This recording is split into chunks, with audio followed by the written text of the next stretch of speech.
রাষ্ট্রপতির দায়িত্ব থেকে পদত্যাগের পর আজ কালের মধ্যেই গুলশানের নিজ বাসায় ফিরতে পারেন মোহাম্মদ শাহাবুদ্দিন। নির্ধারিত প্রোটোকল অনুযায়ী এখনও তিনি বঙ্গভবনে অবস্থান করছেন।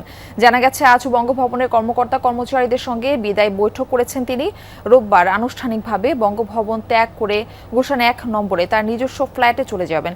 বঙ্গভবনের আচার অনুযায়ী দায়িত্ব ছাড়ার আগে রাষ্ট্রপতি কর্মকর্তা কর্মচারীদের সঙ্গে বিদায় বৈঠক করেন। সেই ধারাবাহিকতায় বেলা ১২টায় তাদের সাথে মতবিনিময় করেন মোহাম্মদ শাহাবুদ্দিন। জানা গেছে, রাষ্ট্রপতির দায়িত্ব গ্রহণের আগে তিনি রাজধানী গুলশান ১ এলাকায় নিজের ফ্ল্যাটে বসবাস করতেন। দায়িত্ব শেষ হওয়ার পর আবারও সেই বাসাতে ফিরে যাওয়ার প্রস্তুতি সম্পন্ন হয়েছে। এরই মধ্যে বঙ্গভবনে থাকা তার ব্যক্তিগত সামগ্রী গুছিয়ে নেওয়ার কাজ শেষ।